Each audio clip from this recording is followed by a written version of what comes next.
लेकिन चले इससे आगे बढ़कर चलते हैं। आ गया फैसला जो भी आया, फॉर इंस्टेंस एक लम्हे के लिए मान भी लिया जाए, जैसे कि कुछ अहबाब ये जिक्र कर रहे हैं कि हालात हाजरा को देखे कि पीटीआई को तो नहीं मिलने जा रही, तो रिजवान रज़ी साहब फिर इसका मतलब अगर ये हुकूमत को मिलती हैं तो हुकूमत के बाद 2/3 अक्सरियत हो जाएगी। और आप अक्सर पिछले 3-4 रोज से बार बार 27वीं तरमीम का भी जिक्र कर रहे हैं।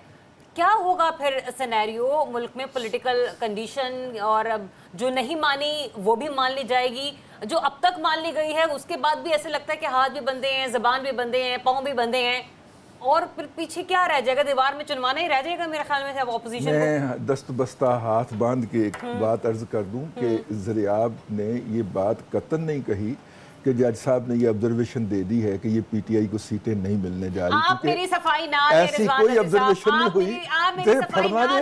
जो फड़ना जे थे इन अपना हमारे जो है ना ये अनवर रजा और ज़रियाब को पकड़ना जे, मैं इसमें से ओश पोश हूं। पहली बात तो मैं ये कर लूं। दूसरी बात ये है, दूसरी बात ये है, दूसरी बात ये है, नहीं ये ऐसी बात हुई नहीं है, मैंने क्लैरिफाई कर दिया। दूसरी बात ये है कि मुझे तो उस दिन हैरत हुई थी कि जिस दिन ये फैसला आया था कि ये फैसला आ कैसे गया, क्योंकि उसके अंदर बहुत बड़े लैकुनास हैं पीटीआई के अपने वकला के बकौल के। वो तो ये एक्सपेक्ट ही नहीं कर रहे थे, यानी ना पीटीआई जो है वहां पे पटिशनर थी, ना कोई अपैलेंट थी, और पकड़ के उसको सीटें थमा दी गई। एक बात। दूसरी बात यह है कि पार्लियामेंट के अंदर सुन्नी इत्तेहाद कौंसिल की नुमाइंदगी मौजूद नहीं थी, ये दूसरा बड़ा लैकुना था, और सब ने उसके अंदर शमूलियत अख्तियार कर ली। ये ब्लंडर हुआ है। और आज जो फैसल सिद्दीकी साहब है, उन्होंने डाइस पे खड़े होकर कहा कि हमसे ये गलतियां और बड़ी बड़ी गलतियां हुई हैं। उन्होंने 3 सिनेरियो बनाया। मैं पीटीआई के जो वकील हैं उनको, आप फिर मेरे सवाल का जवाब दे रहे साहब। मुझे सिर्फ एक बात लकूना था ना कि भाई उन्होंने वहां पे सुन्नी इत्तेहाद कौंसिल चूंकि शरीक नहीं है तो उन्हें सीटें मिल नहीं सकती। नहीं, ये नहीं, सुन्नी इत्तेहाद कौंसिल का कोई बंदा ही नहीं है, और शमूलियत के लिए उसका कोई बंदा मुंतखब होना चाहिए। भाई उसके अपने प्रेसिडेंट ने आजाद इलेक्शन लड़ा। सवाल मैं आपसे ये कह रही हूँ कि वो नहीं मौजूद थे, उनके बंदे, उनको सीटें नहीं मिली, तो उन सीटों पर तो नून लीग के बंदे भी मौजूद नहीं ना थे, ये तो सीटें पीटीआई की थी। अब आप चाहे पीटीआई को ना दें, आप चाहे नंबर पे तो होंगे ना, लेकिन ये कैसे पीटीआई की सीटें हो गई? कैसे पीटीआई की सीटें हो गई? यही तो आप वाली सोच के तहत ही तो सैयद मंसूर अली शाह साहब ने फैसला दिया था। एक बात जो बात क्लियर नहीं हुई थी अब तक के प्रोग्राम में, एक तो ये बात। दूसरी बात ये है कि एक तरफ लॉ ऑफ द पाकिस्तान था, कॉन्स्टिट्यूशन ऑफ द पाकिस्तान था, दूसरी तरफ सुप्रीम कोर्ट का फैसला था। ठीक है, तो ये दोनों चीजें उठाई, रिव्यू में नहीं आया, नजरसानी में नहीं आया।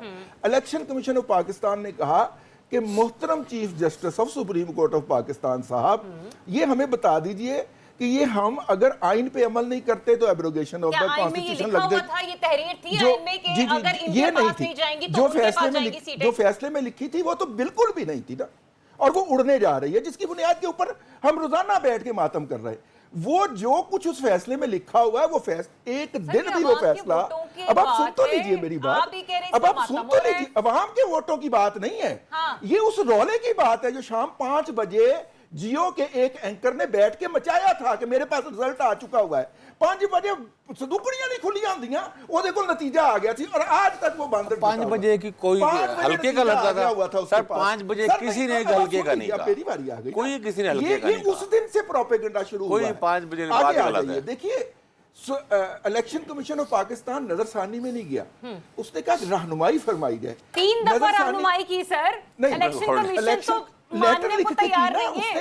इस दफा सुप्रीम कोर्ट रहनुमाई करके भेजेगी तो इलेक्शन कमीशन मान जाएगा। अब मान जाएगा। जज का काम खत लिखना नहीं है, इलेक्शन मोहब्बत नामे लिखना नहीं है, ना जजिस का काम है ना जज का काम। वो जजेस साहिबान दे देंगे इलेक्शन कमीशन की बल्ले बल्ले। यही वजह कि सिकंदर सुल्तान राजा साहब ओहदे की मुद्दत खत्म होने के बाद जज का काम फैसला करना है ना, फैसले पे अमल नहीं होगा तो क्या होगा फिर? नहीं, मैं वैसे भी बगले देखिए, आपसे 5 लोगों ने बोला है, मेरी बारी आई तो तुझे बोला 5 नहीं 4 है कि गिनतियों के मामले जो खराब हो रहे हैं रजी साहब। अच्छा प्रोड्यूसर साहब हम पे तो ऐसे ही आप इल्जाम लगा देते हैं। मैं भी खामोश हूँ, नौशाद साहब भी खामोश हैं यार।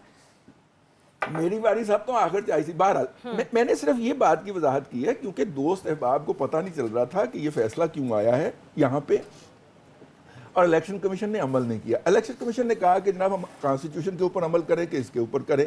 उन्होंने खत लिख के कहा जी आप इसके ऊपर करें। उन्होंने कहा जी हमें जजमेंट की शक्ल के अंदर दे दे, कल को हमें भी को पूछे। अच्छा, सारा रोला खत्म, बस अब मेरे बड़ा ही मासूम इलेक्शन कमीशन है। बड़े मुख्तसर से ये ऐसे से सवाल का जवाब दें।